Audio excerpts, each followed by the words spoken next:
Hello, and welcome to the Kreative Devices Mobile Podcast, a podcast created for all creative devices users to tell their story and to help bring even more creative awareness to the world.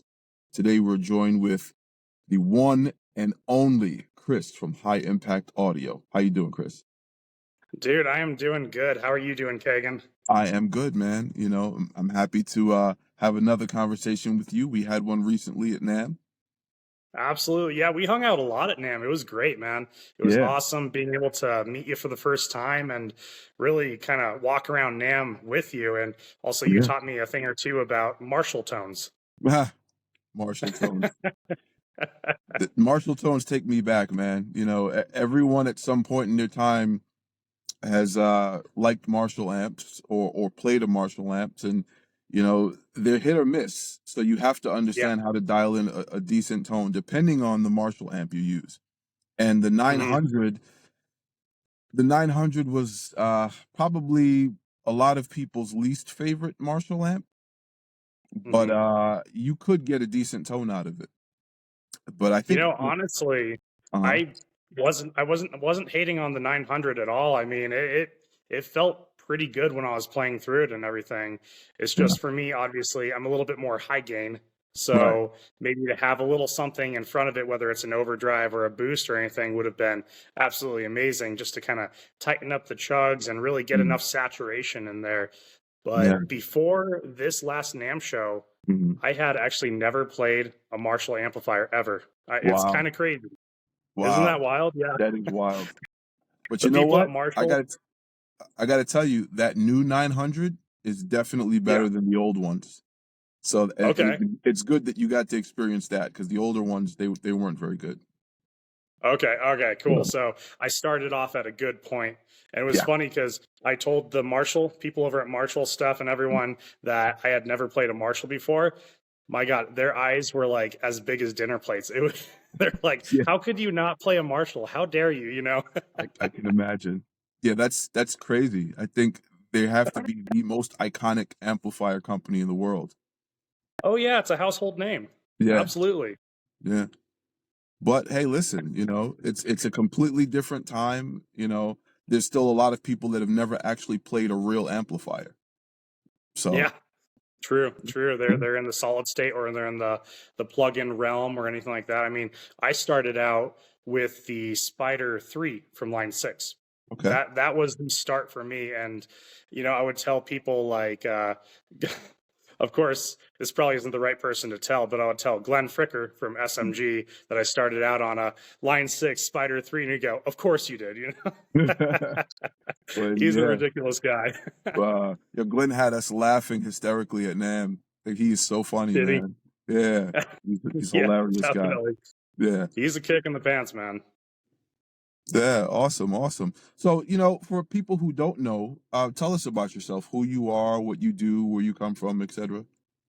Yeah, so I own High Impact Audio. My name is Chris.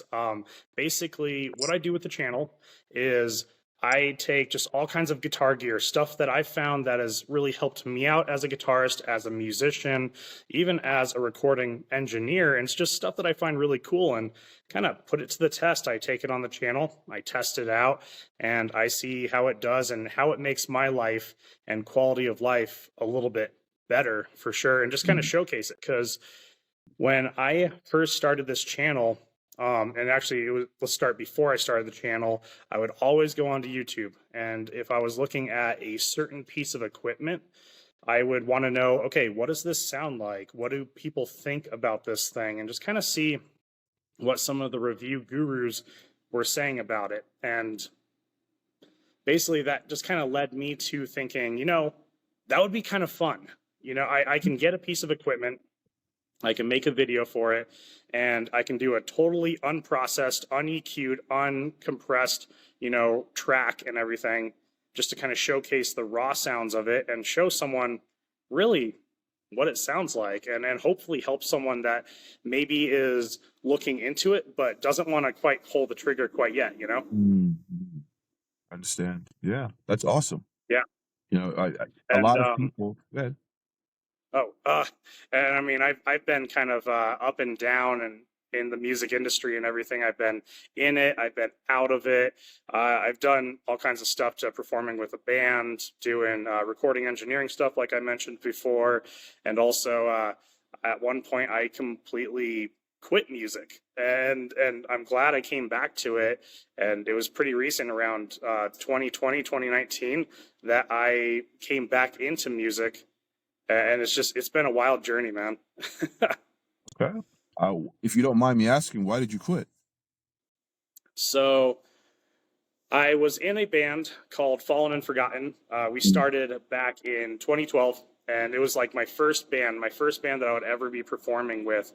And we were going pretty hard for a few years and everything, and it was kind of push, push, push, because growing up, I always wanted to be that rock star on stage, playing guitar and doing those awesome guitar solos and stuff. And I'd look up to, guitarists like Sinister Gates of Avenged Sevenfold. That was kind of like my big idol when I was in high school and middle school and all that.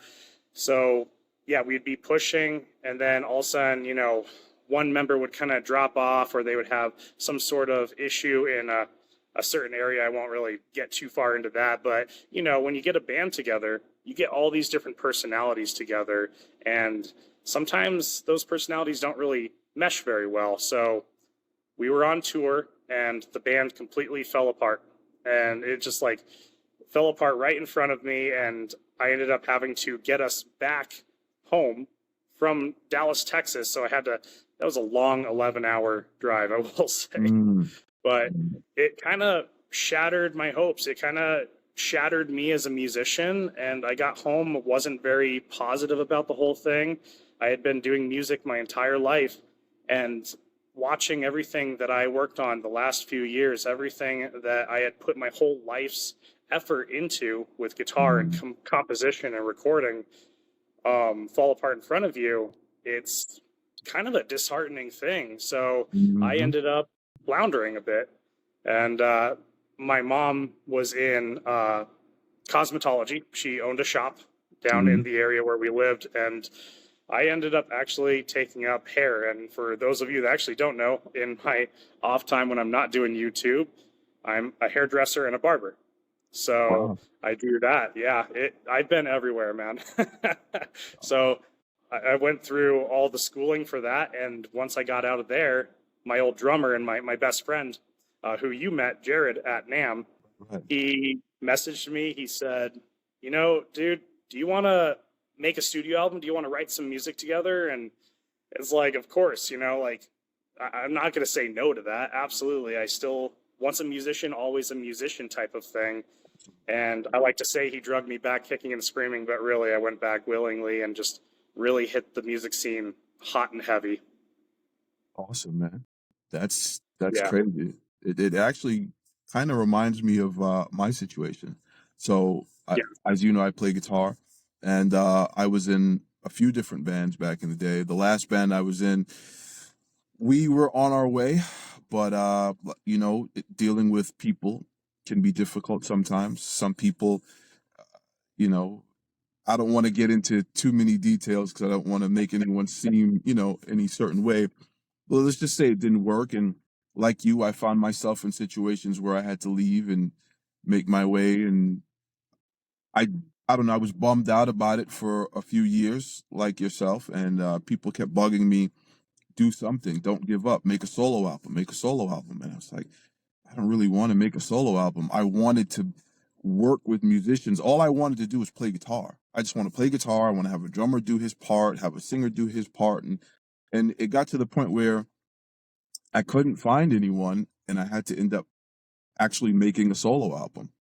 And when I started it, it was in the very beginning, I was unhappy. It was miserable. But as I went along and I realized, wait, more and more stuff is coming out, I was like, oh, this is actually cool. I'm actually hearing things a certain way, like putting myself in the mindset of a drummer, putting myself in the mindset of a bass player, and actually hearing things, differently instead of just relying on someone else to do it. And maybe they wouldn't have done it that way, but I'm creating all these things. So anyway, I came up with an album, and I was trying to find musicians to play it. Didn't work out. But that was actually the second album that I did. The first album I did on my own, which I didn't want to, was a progressive death metal album. Back in the Really day, yeah. That's interesting. kind of where my roots come from, progressive death metal. And you wouldn't think so. You know, most people are shocked when I tell them that, but I don't know if you know the band Death, Chuck Schuldiner. You know, he's Yeah. one of my biggest musical influences. I actually found out about them because I heard one of their songs on the radio, and the riff in the song sounded like one of my riffs. I was like, "Who stole my riff?" You know, but he did it so much better than I did. I couldn't even be mad. And after I heard that, I was hooked. I bought from the last album they did, Sound of Perseverance, and I went all the way back down. And they're still to this day my favorite band. So between bands like, you know, obviously I was into bands like Pantera and Guns N' Roses and all that other stuff, but between Death and bands like Necrophagus and all these other crazy technical progressive death metal bands, that was my thing, you know. So I was Yeah. into all of that crazy fast playing and shredding and all of that. I'm not into it now. And like now I just want to play something that sounds like music, you know, but I still enjoy listening to it, you know. Maybe I'll do something similar later on just to see if I still have it. But getting back into what I was saying, I stopped playing music because I couldn't find anyone to play the stuff. The death metal album that I created, when I presented it to musicians, they were like, "Dude, you're crazy. No one's playing that," you know. And Okay. that kind of hurt, and I just put that on the shelf. It was an entire album. So by the time when I finally decided to do my solo album, I was like, I'm just going to make it simpler, more easy for more people to be able to appreciate, uh, going off of kind of what was happening in the previous band that I was in. It's completely different from the progressive death metal stuff that I came from. It was more like, we called it hip rock soul. It was kind of like hip hop based rock music with a pop R&B vocalist. You know, it was kind of very different. Like, you know Carlos Santana? Yes, So absolutely. he had a song years ago called Maria Maria. I don't know if you're familiar Okay. with it. Yeah. I So am. one of the two guys that sang that song was the singer in my band. So it was that type of vocals over rock music with hip hop feel. It was very different, and it was Oh, good. wow. So I Kind of a figured, type of like fusion. yes, exactly. And Yeah. I took that idea and I said, you know what, I'm going to do something even more different, but just something that I can still appreciate. And I think the songs I made for my solo album were pretty good, but I couldn't find musicians to play it. And what I did was I got a drummer who was also a progressive death metal drummer, and we were both into bands that were a little more toned down, like Gojira. You know, they started off death metal, but they've changed a little bit, but they still have like this really amazing groove. You know, and Mario is one of his favorite drummers. He's also one of mine. So him and I worked well together. We recorded all my solo stuff. I basically sequenced the drum parts. He learned them, added in his own little pieces that I liked, and we recorded them all. And at the end, we were like, we have to do a progressive death metal song just because we both love that. And I was like, man, it's been so long. Let me see if I still have it in me. I said it was a Sunday. I remember he left the studio after we finished recording on a Sunday. I said, come back Wednesday. I'll have something for you. And sure enough, I had something on Wednesday. And it was very interesting. Maybe one of these days I'll send you the draft that I created for him. It was very interesting Yes. to get back into that feel again after so long, but I think it came out pretty well. You know, it's one song, but I would like to eventually do another album like that because I still enjoy listening to it. It's still in me, but it's obviously not easy to play, and I haven't played guitar in a long time. Like it's been literally a couple years now since I've actually played guitar. Like I've touched the guitar, you know, but not really Yep. practiced, you know. But Oh yeah, yeah. yeah, It's kind of funny, you hear everyone's story and everything that we go through as musicians and everything, it makes us who we are today. It's a journey. We're always evolving, and there's all kinds of stuff that goes along. And one of the funniest, I guess, examples of this for me is in my first band. We played in drop D on a 6-string guitar, and I'm like, awesome, drop D. I'm never going lower than that. I'm never doing that. I'm never playing a 7-string. I'm never going to play an 8-string. Like, Right, it's like, right. okay, yeah, keep talking, kind of stuff. And then here I am. I prefer a 7-string in drop A now. Wow. Like, and I have my friends give me so much crap about it, man. They're like, I remember when you were like, I'm never not playing drop D. Like, I'm always going to play drop D. Mhm. Here I am. Wow. Listen, it happens. I understand because when I started, like everyone else, well, actually, a lot of people today, most people today don't start in E standard. When I Mhm. started, E standard was the basic tuning that I learned to tune the guitar in, but no one Yes. played in E standard from who I was listening to, like Guns N' Roses and Ozzy Osbourne, Black Sabbath, all that stuff like that. So a lot of those bands were in E flat. So my tuning Mhm. was E flat to learn what they were doing. Then after I decided I didn't want to learn anyone else's stuff because I realized all my friends, all the stuff that they were coming up with kept sounding like someone else's music. And when I would try to come up with something on my own, you could hear the influence that it sounded like some other song that I was learning. I didn't want that. I wanted whatever I played to be just me. So I kind of forbid myself from learning anyone else's music and went through Mhm. years of just getting out whatever I heard inside of myself to create my own sound, basically. Now, Yeah. we all, even the people that we admire, their stuff sounds like their influences and so on and so forth. So no matter what you do, you're always going to hear a bit of something or someone in your playing. Mhm. But I ended up, when I got to bands like Necrophagus and Death and stuff like that, my tuning then changed another half step down. So now I'm in D standard, and it's been D standard for however long. But then there are some songs that are dropped. I do have 7 strings, and they're tuned a whole step down. And then I think maybe 2 of them are low tuned even more, like in drop. It happens. You always think that this is where you're going to be forever. I remember I didn't think I was going to get any heavier than Guns N' Roses. I thought that was going to be it for me.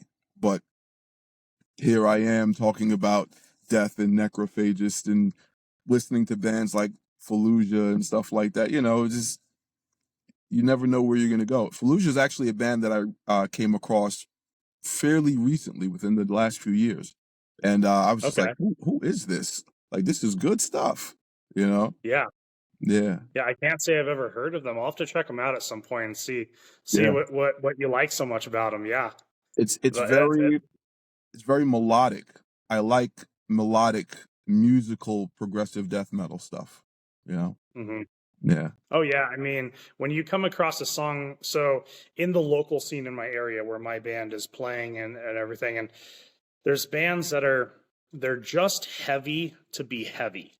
Mm. It's a little, I don't want to call it ridiculous, but at the same time, I kind of look at it like did you really think about everything? Did you think about each individual part that you put in there? So when I approach a song, I love songs that are heavy hitting. I like them super heavy and everything. You have the chugs, you have the breakdowns, you have the very rhythmic, guitar and kick drum together type stuff just to really pack a punch. But then when it comes to a chorus piece, it opens up completely. You have a nice lead guitar over the rhythm guitar. You have synthesizers doing different melodies, and it's just this almost this big symphonic kind of symphony of just all these different layers and layers of stuff. And it doesn't have to be heavy all the time. And I feel that a lot of people don't necessarily realize that. Also, the fact that it doesn't always have to be super complex either. Sometimes simple is better. Yes. It just depends what the song kind of calls for. Yeah. I Yeah. agree. I agree. I That's why I said I don't necessarily care too much about playing stuff to impress other, because when I was younger, it was all about impressing other guitar players. Oh, look at all this crazy stuff I can do. I don't care about that anymore. Now I want to hear Yeah. music. I want to hear something that sounds musical, and I want to make something that sounds musical. If there's some sort of cool element in it, wonderful, but it has to be musical first, you know? Yes. Yeah. So Yeah, I the agree. the most important part for me is this going to get stuck in my head? Is it going to get stuck in your head? Right. I mean, I want something that people want to listen to. Mhm. want to put on the radio or anything like that. So to me, I guess that's the most important part. Yeah, I agree. You know, Yeah. people like rhythms that they can move and dance to, and they like melodies that they can hum and sing along to. If you have those in your music, you win. You know, Yeah. that's why it's Oh, called. oh, That's why the chorus is been nicknamed the hook, because it hooks people. You know, if you can hook people with something, you're good. yeah, You know. yeah. You look at pop artists that are really big right now. They Mhm. have an incredible hook. Sometimes it's simple, sometimes it's a little bit more complex, Yeah, but it's a hook, none the same, you know? there you go. Awesome, man. It's awesome. So, I am very curious though. I know you have your channel where you talk about all this musical gear and stuff like that. You have a really nice setup I've seen in your videos. Um, Yeah. I see some of the gear that you're using now, but I'm sure you didn't always start with that same gear. So for a lot of people who are starting out, what did you start out with? So we touched on this a little bit briefly, but my first amplifier obviously was the Line 6 Spider 3. Mhm. I mean, nothing hits quite as much as Insane Mode on Red, you know? Okay. It was just so saturated and everything. Actually, I haven't even, I should look for one on the used market and see if it still hits the same, you know? But when I had that, I also had, I think it was a Samick is the name of the brand. I think it's a very small brand. There's a local music store nearby, and it was a Samick guitar that looked just like an SG from Gibson. It Okay. kind of had the two horns and everything. It was Mhm. red with a black pick guard. And then once I kind of got into Avenged Sevenfold, it was Schecter. I was all about Schecter. Like I wanted to make sure I had a Schecter because you see your idols up there on stage and they're Right. playing a certain type of guitar, so you're like, oh, it's got to be good, right? Yeah. Yeah. And Schecters are great. They're actually excellent, like entry level guitars. Like anymore, they're consistent, which I really really enjoy as well. And I still have my Schecters, and I still play the hell out of them. So I've kind of gone through a bunch of them, and then I would say my first actual like legitimate amplifier, and I talk about this on the channel sometimes. It's a 6505 plus from Peavey. Mhm. So it's kind of the predecessor from the 5150 after Eddie left the brand and all that stuff. Mhm. And it was the 6505 plus with a TS-808 tube screamer in front of Mhm. it, and then a decimator G string in the effects loop for the noise reduction. I remember Yeah. those. I Yep. I remember still those. have it too. Actually, the first time I heard about that was because Mo was using them. Well, he had the rack unit, but we're Okay. going back to necrophages, and that's when I was just like decimator. I was like, okay, so I got to check that out. Um, Yep. it's funny. So my main guitar is an Ibanez Xiphos, and Okay. Yeah. it happens to be because going back to necrophages, Mo also used uh the Xiphos prototype back in the day.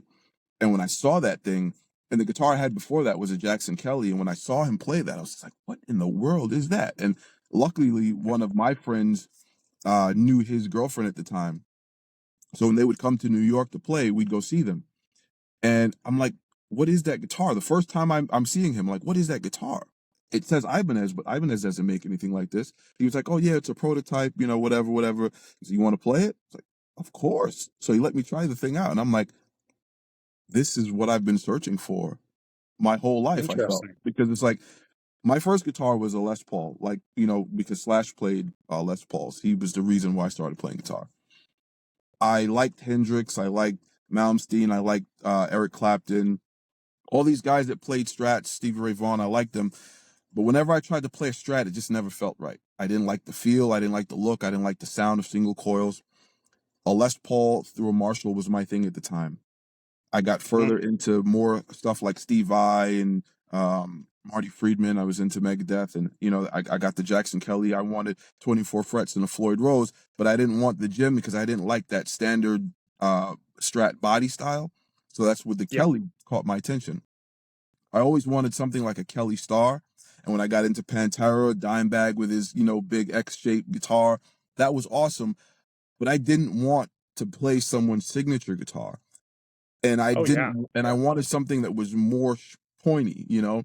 And when I saw the Xiphos, I was like, that's it, you know, that's what I was looking for. And when I played this thing, oh my God, it was amazing. And I was like, I gotta get one of these. And he was like, well, you gotta wait for a couple years because they're not gonna come out anytime soon. So I literally waited. Well, it was more like a year and a half later. They finally came out with one, and I got one. And then it was like they're like those chips that you can't just get one. And I had to get another one and another one. Let's just say I've got too many at this point. But I, you know, humbuckers with that body style. It's still to this day, it's my favorite guitar. I can still enjoy playing a Les Paul. I like the sound of a Jim. The body Mhm. style just doesn't really do it for me. But Yeah. it's interesting, you know, how everyone, you know, not gravitates towards something, you know. Yes.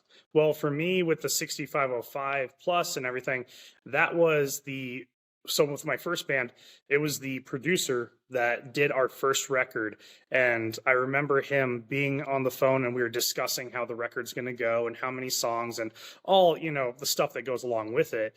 But he asked me, okay, what equipment do you have? And of course, I came up and I was so proud of myself. I'm like, I got a Line 6 Spider 3. And man, this guy laughed his ass off. And he's like, bro, no, okay. and it's so funny because I didn't know any better at the time. I was Right. 18 years old. I was straight out of high school. I had never even thought about tube amps. I actually didn't even know what a tube amp really was Wow. until that. And he said, okay, go out, get a 6505 from Peavey. It was what, like $1,100 at the time, like pretty reasonable. And actually, they're still pretty reasonable from what I've seen. And get a TS 808 tube screamer, and then you need some sort of noise reduction, just because I mean, when you're boosting the front of your amplifier. You're doing high gain of all things, like Hmm. it's gain on top of gain on top of gain. Like it's so much saturation that's just going to be, it's going to be buzzing the whole time.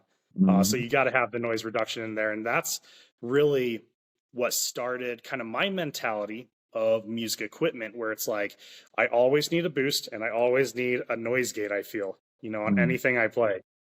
So it's just kind of funny, all the stuff we come by. And I wanted to touch on something you said earlier. It was where, yeah, you were a big fan of Dimebag Daryl and like his Razorback guitars. They're pretty sick. I have always really enjoyed them. But I'm the same as you, where I never really wanted to get anyone's signature guitar, because when I'm up there on stage with my band, I know people go, "Hey, awesome Dimebag guitar," not "Hey, awesome guitar." It's like I want to be myself as a musician. I don't want to be trying to copy what they're doing exactly. Yeah, so it was funny you mentioned that, because it just really made me think of myself with that. Hmm. Yeah, you know, you're right. And it's funny because we talked about the high gain and all that stuff at NAM, and Hmm. recording. You know, I remember my first recording situation. When you first record, you don't know anything, right? I go in and I have the sound that I like, that I'm used to hearing when I'm playing in my room or in, you know, wherever the rehearsals place, whatever it is. And the guy is just like, "There's no way that sound is gonna work." And I'm like, "I don't Hmm. understand what you're saying. Like that's my sound." A lot of things when I was younger, you know, anyone, you don't understand certain things. And I had to learn that recording is different from what you hear. So what you hear in your room or in your rehearsal space that sounds good to you isn't going to work in a recording. And he actually Hmm. played it for me.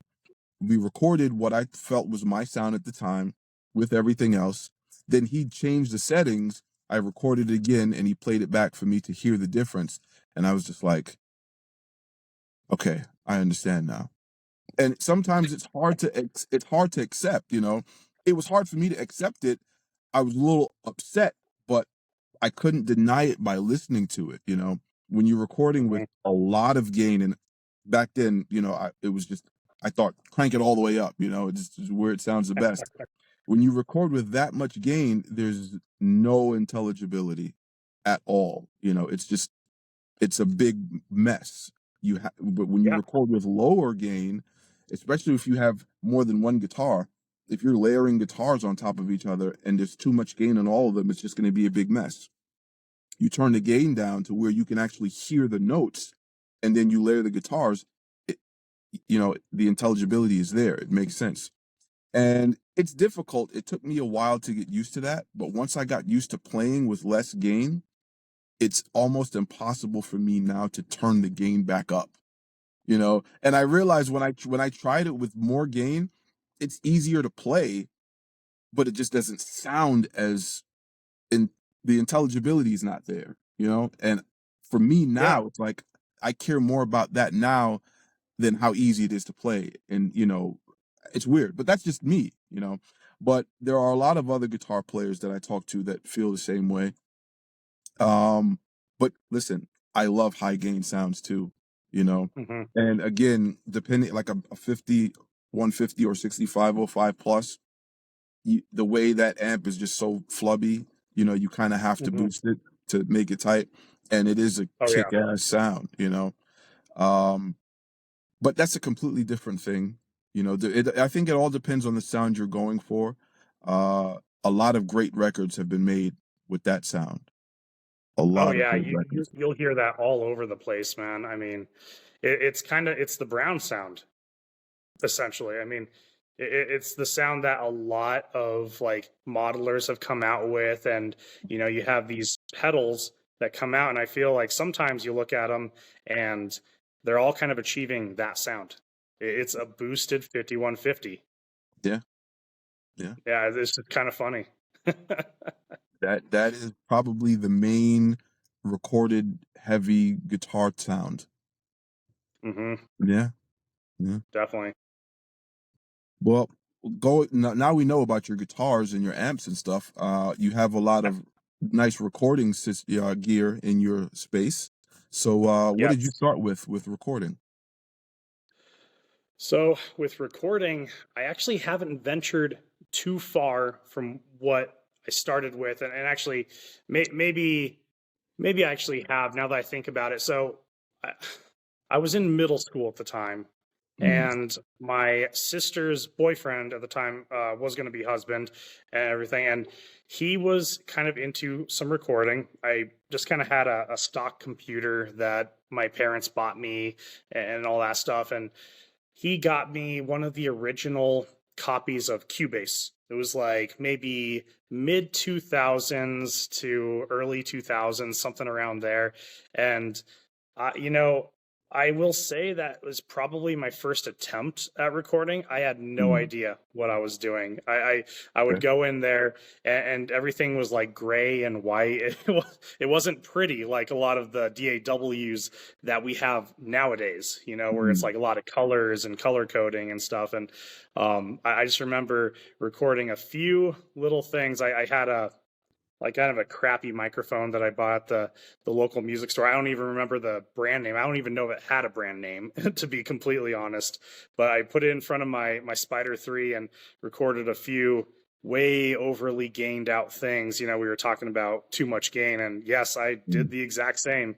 You just crank it all the way up, and recorded a few things on my acoustic guitar, an Alvarez that I mm, had that was also an electric acoustic, and just kind of messed around with that. Of course, I was probably clipping all over the place. I had, peaks going everywhere, man. I didn't even, it was all raw. I didn't even put any compression or EQ on it when I did that. I would just kind of take these tracks around and I would show my friends. And of course, my friends, they weren't into music or recording at the time, and they're like, "Whoa, that's cool," like, it's to the untouched ear, and then I hadn't been recording for a very long time. Like, I think I stopped somewhere in high school, and then I picked back up around 2020 when I got mm, back into music, and I went ahead and I built my own PC. I had a bunch of friends that were kind of big PC nerds. I really had no idea what I was looking at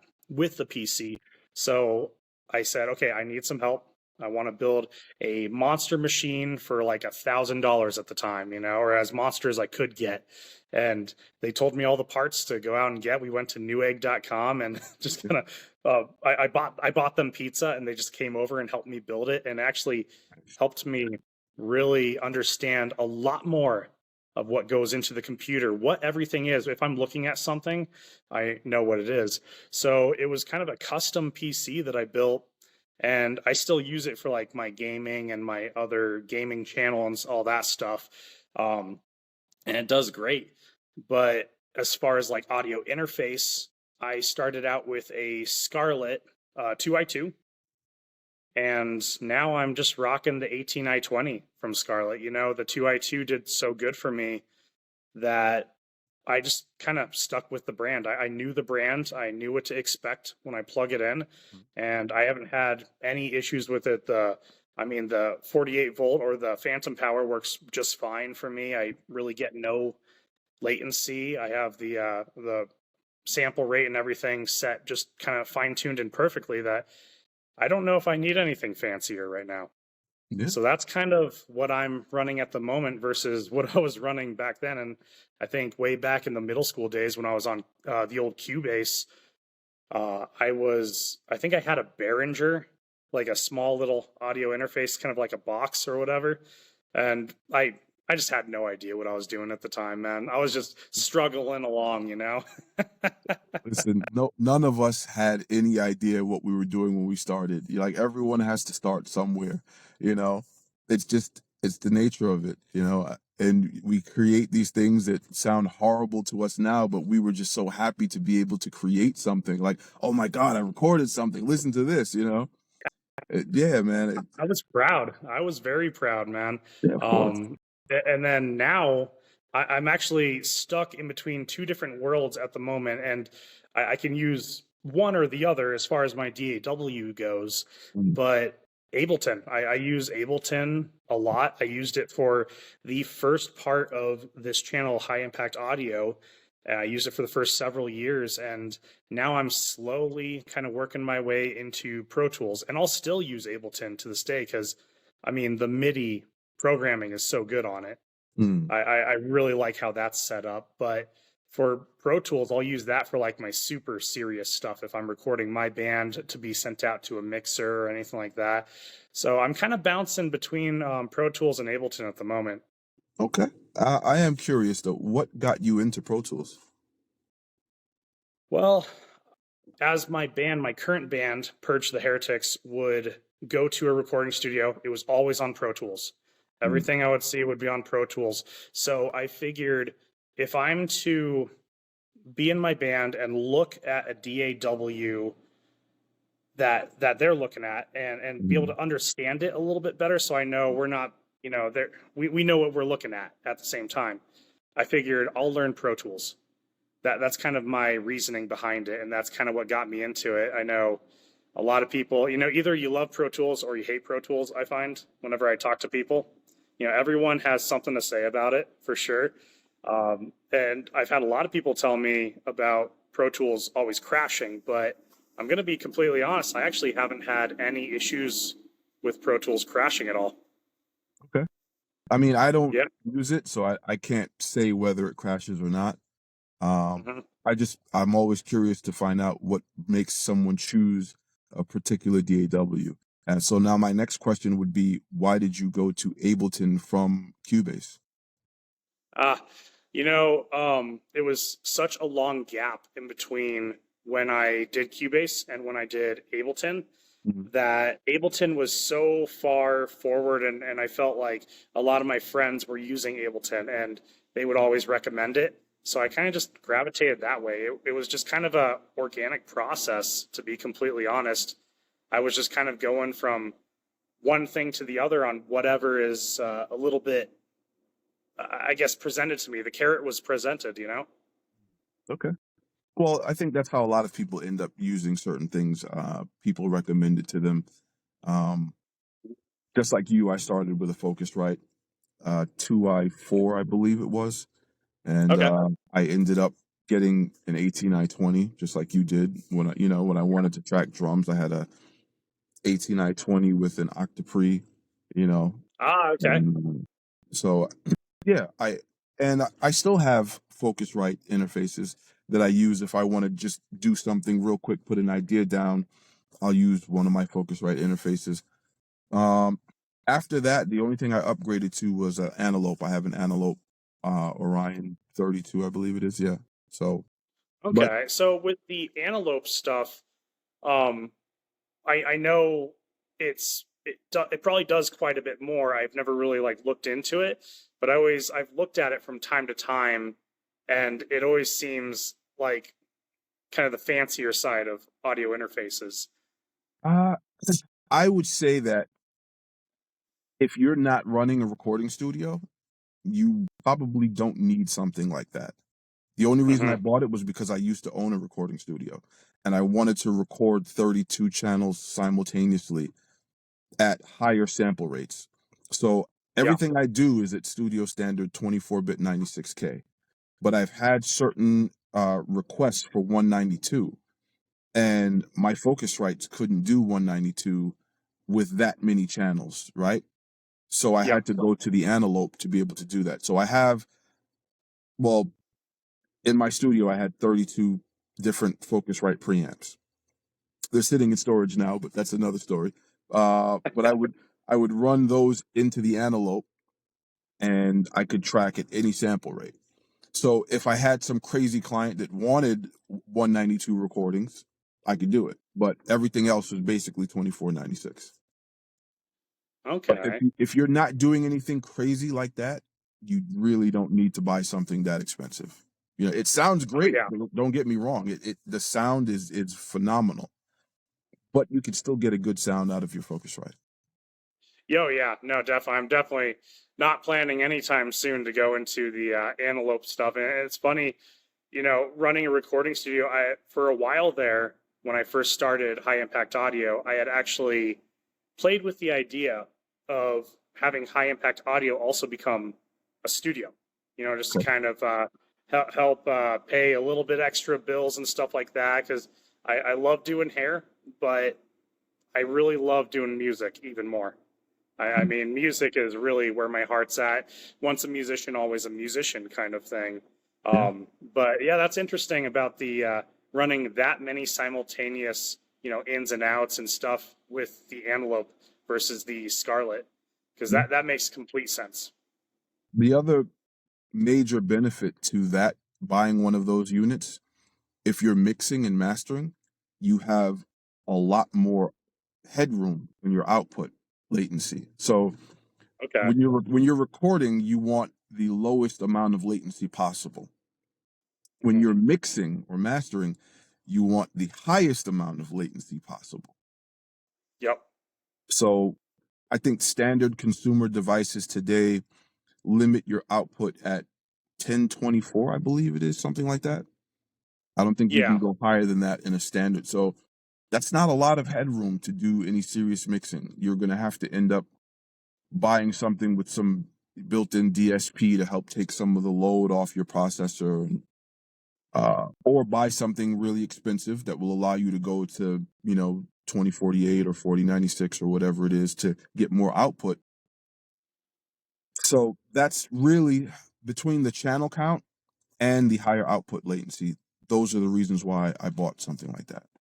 But Yeah. if you have, I don't know which generation your Focusrite is. Could be Gen 3, I believe, actually. Okay. So for first gen, there was a driver, an older driver, that will allow you to push past 1024, but it only works on the Okay. first gen interfaces. So if anyone that has a first gen Scarlett, you could probably find one cheap online. If you get your hands on that driver, it's a cheap way to be able to get yourself extra headroom if you want to do mixing and mastering. Interesting. Yeah. Man, that's awesome. That's awesome. Look at this. We're teaching everyone here watching the video about all the drivers and everything. Yeah. This is Listen, great. it's stuff that I wish I knew, beforehand. But when I bought Oh, my, absolutely. my first Focusrite was a first gen, and I didn't find that out until later on. And I was just like, oh man, this is awesome. Because I was actually thinking, man, I have to spend all this money to buy something to, do this crazy mixing. And I talked to someone, they were like, no, just use this particular driver. I don't even know if that driver is still in circulation. I still have it, but maybe you can find it Hmm. somewhere. But it's there's always a way around certain things if you're computer savvy. And speaking of Yes. computers, we were talking about the computer that you built. You said you're still using that same computer? That's awesome. I'm using it. Yeah, I'm still using it for my gaming stuff because for I'm a very busy guy. I have Okay. my hand in a few different pots. I also have a streaming channel on Twitch Okay. called Voodoo Plague Gaming, and I Nice. also have a YouTube channel with that and all that. It's mostly just short form content, just kind of goofy stuff that happens on Twitch, but.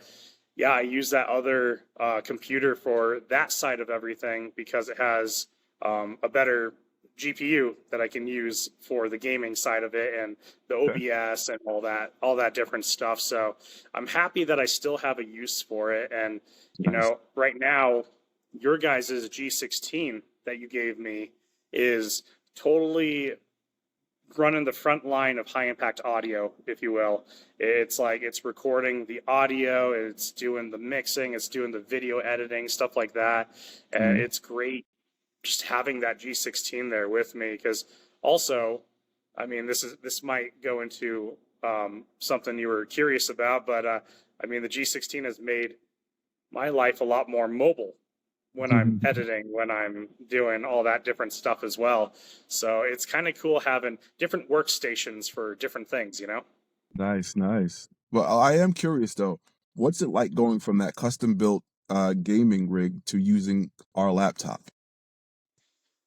You know, it was a pretty smooth transition, if I'm being completely honest. The Mm. only one thing, and that's just because I haven't really hooked up like an external like display or anything, Mm. is that the built-in display was a little bit of a different shape than my regular, 1080p, monitors and stuff like that. But it was incredibly smooth. I mean, the system, as I mentioned to you at NAM, actually handles video editing a lot better. Like if there's a lot of key points where I'm switching, I'm alternating, switching stuff off the screen, throwing stuff on the screen, doing a zoom in, it handles beautifully on the G16 versus my custom computer where it would kind of lag and like the words would be coming out as I'm editing, but the picture wouldn't be along with it. I would just be hoping that everything is okay, during that part. It's crazy, man. Yeah, the G16 from you guys has been nothing short of a miracle. It's been huge for quality of life as well. So I'm not always sitting in front of the desk. I'm hanging out on the couch while I edit stuff. I'm just doing everything on the G16 for high impact audio. It's been a very, very welcome change for sure. That's awesome, man. I'm glad we could help to make a good change for you. It sounds like it's Yes. an improvement too. That's always a plus. A lot of Oh, people are absolutely. always curious. Well, why a laptop? What can a laptop do that a desktop can't do, et cetera, et cetera. And I try to explain to these people, these are designed to be desktop replacement laptops. It's not just Hmm. your typical consumer laptop that you're just going to go by and do, your little Word documents and stuff like that. No, these are meant to replace a desktop. And Yeah. so far they've been doing that. And we're very excited about it. Yeah. Yeah, it's been doing absolutely amazing. And I was so geeked to be able to bring the laptop out to NAM. And I had my whole SKB case with it, and I had the Right. 18i20 in there and everything. And we did our interview. That was so great. It makes you feel good when you have the comforts of being at home, but Mhm. everything with you along the Yeah. way. And I think the biggest thing for me is just being mobile. I mean, I'm not glued to a desk. Sometimes it can kind of feel a little bit like a prison being glued to your desk, and it's like not like you can, put some straps on your desktop computer, hoist it over your shoulder, and bring it with you. I mean, you Right. can, but that's a pain in the ass, man. Exactly. I think it's fantastic to be able to work anywhere, in a car, in a train, in a plane, in your hotel room. Like you fly out to California for NAM, and it's amazing. If you wanted to, you could do everything there because you literally have everything with you in the laptop. Hmm. It's Come on, the Oh yeah. technology today is just, it's incredible, you know, and we should be taking advantage of it like that. And that's what we try Yeah. to do, you know, and it doesn't have to cost $3,000 to $6,000 for something like that, you know. That's the whole Yeah. point. It's amazing what you guys are doing. I love the whole Creative Devices thing. Creators, made by creators for creators. That whole thing is, it resonates with me. It really does. Thank you, thank you. Well, that's like I always say, you know, us creative people, we have to look out for each other because who else will, you know? Wholeheartedly, man.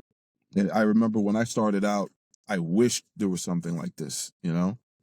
Mhm. But it is now. So now that brings me to the next question. For people who are starting out, would you recommend the Creative Devices computer to them and why? Oh, absolutely. I mean, I've already recommended Creative Devices to several people. I mean, my closest friends, heck, even some of my family members that just need a good workhorse computer.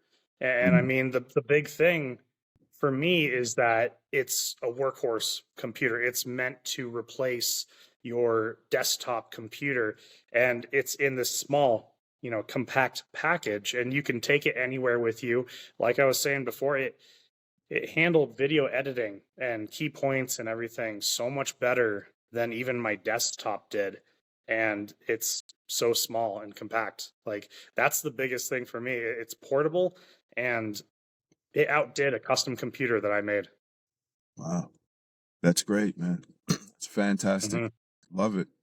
So Yeah. now you have all these plans.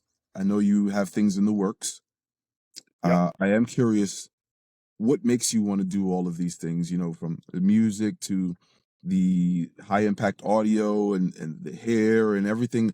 What drives you? What motivates you? What keeps you pushing forward? It's probably one of the simplest things ever, but I'm a busybody. So I used to, in high school, just spend all day playing video games. I used to spend all day, playing guitar, and I wasn't really making it productive. Hmm. I wasn't making anything out of it. So whenever I stay at home nowadays, and let's say I'm on Netflix and I binge watch a whole series of something, I feel less than garbage after that entire day. Like, I sit there and I'm just like disgusted with myself. Mhm. It's like, what did I do today to Yeah, improve myself, to improve my life? exactly. It's more of like just the drive to do something with my life that I can be proud of, and something that I can maybe help someone else out as I'm doing my thing. And that's kind of a big thing with high impact audio is I want to help people. I want to help people know what a certain piece of gear sounds like. If they have a question and I can answer it, I obtain that knowledge so that I can answer those questions. And honestly, I mean, I know I work with a bunch of companies and stuff like that, but really everything I say is the complete truth of what I'm thinking in that moment.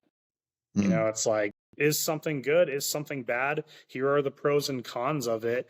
And I really thoroughly enjoy what I do. And I wanted to make everything that I found interesting in the world, in my life, whether Mhm. that's video games, music, and hair.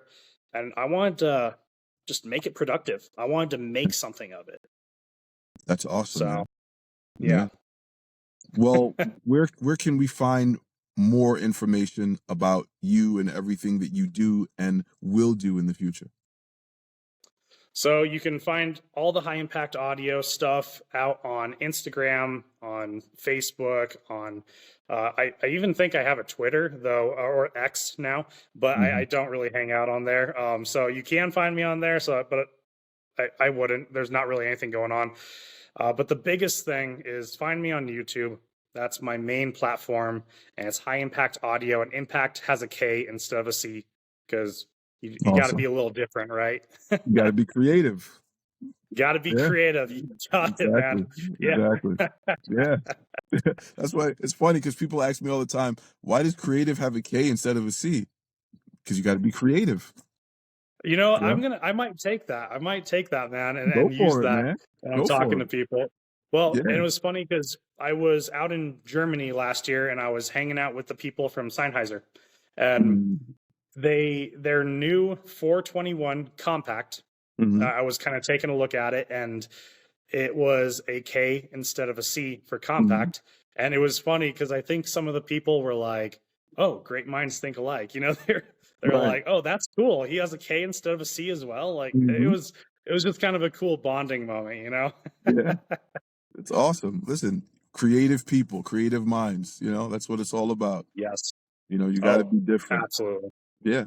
Absolutely, man. Absolutely. Awesome. So I am curious, hanging out at NAM and Mhm. everything, Mhm. was there a certain piece of gear that really caught your attention out there? A certain piece of gear. Unfortunately, I spent so much time running around NAM, meeting this person and that person, and it just every day it was crazy.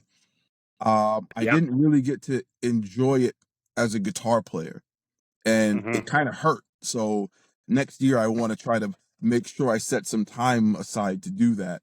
But if there's a piece of gear that I can remember, something that I might have tried, I don't know. I did look at the Neve 5088 console, Oh, you told me about this. Yes. and that thing is impressive. I Yep. have absolutely no need for a console, but if I had the space and just the money to waste on one, I probably would do it because it's just that Yep. awesome. You know, That's and cool. I don't like wasting money, but that thing is just so incredible that if I had somewhere to put it, and I'd probably go for it. So that I That's would have to cool. I'd have to pick that, the Rupert Neve Designs 5088 console. Yeah. Wow. So my only experience with a Neve console is me almost breaking one at a studio that my Wow. band recorded that. I came in really hot with a sub drop, an 808 Mhm. drop, Okay. and the producer was not ready for it, and one of the meters got stuck. Ooh. And he I know, I felt so bad, dude. I was just like thinking about that whole time you were talking about Neve, and it's like I really have no experience with it, but this is my only experience with it is me almost breaking it. Hey, listen, it's an experience, right? And I'm sure it's one you'll never forget. Oh man, oh yeah, definitely. Of course, this is what I think it was a $90,000 board, something like it was expensive. It Yeah, was they're a pretty crazy pricey. one. They're Yeah, pretty and pricey.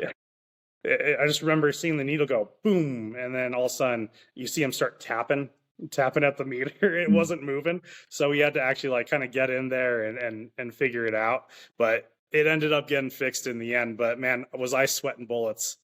I was Yeah. sweating, man. Well, Rupert had different companies throughout his time. So everything that says Neve isn't always made from the same company. And a lot of people don't Ah, understand that. So you'll see something that says Neve, and then you'll see something that says Rupert Neve Designs. interesting. They're two completely different companies. And then there were other companies that he worked with also that may not say Neve, but he basically designed stuff like Focusrite, for example. Rupert Neve Oh, created Focusrite back in the 80s. He built the first really? Focusrite Forte consoles, and then the guy who used to work for Soundcraft bought it, and then they started changing things around, and then they made the new Focusrite where they use Lundell transformers and all that stuff, and instead of the original ones that Rupert made. And he also worked with other companies, just several. I'm not going to go through the whole story. You can find it all online, but he had his hands in everything. He's basically the reason we can do what we do today. So Yeah, his last company before he passed away, unfortunately, was Rupert Neve Designs. So anything that, from R&D, in my opinion, and I've tried out the different, models from different companies that he's made throughout his time, the R&D stuff just stands out the most to me. very cool. I had no idea about that. That's actually really cool to know. Yeah. And even seeing that like Focusrite was something that Rupert created. Yeah. Yeah. That's really fascinating. Yeah, there's a video that you can find on YouTube where they basically explain the story of, what happened and stuff like that. Yeah, Yeah, check that out. Definitely. that's So cool. I've been asking you all of these questions, and I'm happy that you asked me one. Do you have anything else that you want to know? You know, I don't have too much. I'm just kind of, we're just having a good old conversation. And I think I Yeah. might have asked a few, we were talking about the antelope and everything, but I can't say I have too much more. I mean, but for the viewers watching this video, I Mhm. mean, there's all kinds of cool stuff that the creative device machines can do, with the Mhm. different displays off of the laptop and stuff like that. Did you want to go into any of that at all? Well, I think I've touched on that in a lot of different videos already, but Yes. our devices were originally designed for audio. So all of our Mhm. devices are designed to handle audio. You can run a recording studio with any device we make, whether it's a Mhm. mini or a laptop. The A16 and the G16 laptops were designed with higher end video in mind. So if high end video is, what you want to do as well, then those are the ones that you're looking at. And for the minis, the AMD mini is what you'd be looking at for video. But as Okay. far as audio is concerned, all of them can do audio. And even the other ones, like the regular 14, the regular 16, and even the Intel mini, they can do ultra HD video. So you can still Mhm. do something. Yeah, and actually, this does bring up another question that I was kind of tossing around a little bit. I'm curious the performance of these computers versus like MacBook Pro, because I Mhm. know a lot of people use the Mac stuff for recording, and Right. they swear by. I mean, it just handles audio very very well. So Mhm. I'm curious, how the Creative Devices stuff does against the Mac stuff. Well, it's like apples and oranges. Pun Okay, intended. yeah. Um, it's completely different. Yeah. The Mac system is completely different from Windows.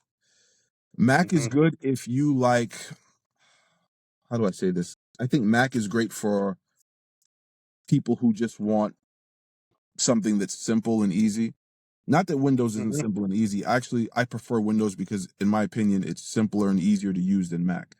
Everything you want is Okay. either right in front of you or a right click away, where in a Mac, and I don't have anything against Mac. I just want to let that be known. I Mhm.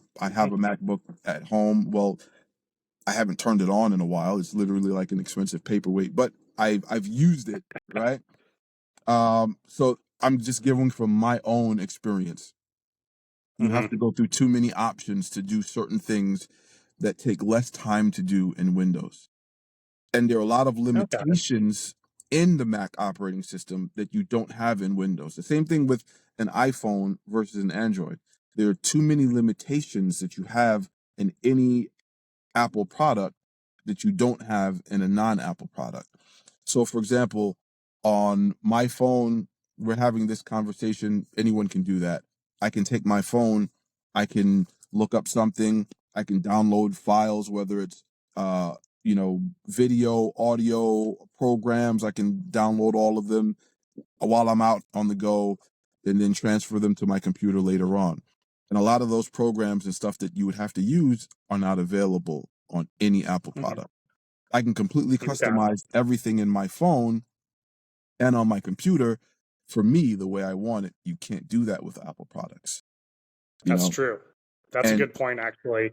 The yeah, customization options. It's right. a lot harder with Mac. I wanted to pose that question because I had so many people that come up to me and they're like, "You got to get a Mac." It was kind of a similar thing to like Yeah, for me choosing my DAW yeah, or my audio interface. It's yeah, word by mouth. right. But a lot of people, like, if they have a Mac, they love their Mac. Like, they're all about Mhm. it. And this is nothing against Mac or Yeah. anything like that. But I myself have always been someone that's grown up with PC, with Windows. Hmm. Hmm. Yeah. So, a lot of people said the same thing to me when I wanted to start out with audio. You got to get a Mac. And I'm like, why? Yep. Like, why do I have to get a Mac? because this person uses it and that person uses it. What does that have to do with me? You know? Yep. And I've tried it, and I've been in, like you, been in big recording studios where they have a Mac and they're using Pro Tools, and I've tried it, and to be honest with you, I don't care who uses it. It's just it's not for me. You know, Hmm. I want to be able to do what I want to do. I don't want to be limited to whatever this thing can do and that thing can do. I was actually having a conversation with someone before about Macs and Pro Tools and the limitations there. And I've been in situations, like I said, in big studios where I'm trying to help someone record something, and things that I take for granted that I do every day in my own studio, I can't do. Or I have to figure out another way. I got to jump through too many hoops, go through too many menus just to do certain things. It just didn't make Hmm. any sense to me. It was like, how do people work like this? How is this supposed to be Interesting. better? Like, how is this Yeah. better when it takes longer and more time? I have to open up a special plugin just to do this. I have to use a Mhm. piece of hardware just to do that. I can't do Yeah. this. You know what I mean? I have to buy it didn't make any sense to me. So I think it's Yeah. really all about, people say that you got to use this. You know, people say you got to use that. They say, oh, this is the standard. This is the best. That's the that. And if you listen to what people tell you, then you're just going to go because, oh, if all these people are using it, it has to be the best. No, Yeah. they they're using it because someone told them to. You know, Yeah. Yeah. you know, and Absolutely. a lot of people like the ecosystem of Apple products, where everything basically ties into each other. Your phone and your tablet and your uh, laptop, whatever, it all syncs together. But a lot of people have also gotten in trouble because of that. You know how many people I know that have gotten in situations where they were trying to surprise someone, and or not have someone know about something, and a message comes up, and then it comes up on the other devices, and there's just there's so many things. Just like, I don't understand how this is cool. Like, why, yeah, but Uh-huh. you can airdrop. You can do that on Android too. It's just called something different. It's like people make up all these excuses as to why Apple is the best.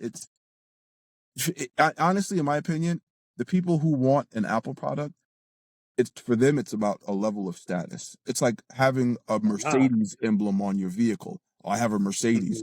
It makes you feel like, you're someone because you have a Mercedes. I don't care.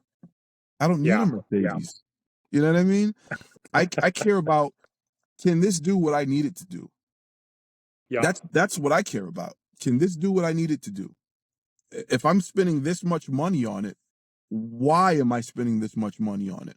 Why is Yeah. it this much better than this that can basically do the same thing? Because if it's not that much better, then what am I buying it for? Yeah. Because the Apple stuff is very expensive too. It's very Very pricey. expensive. Yeah, very expensive.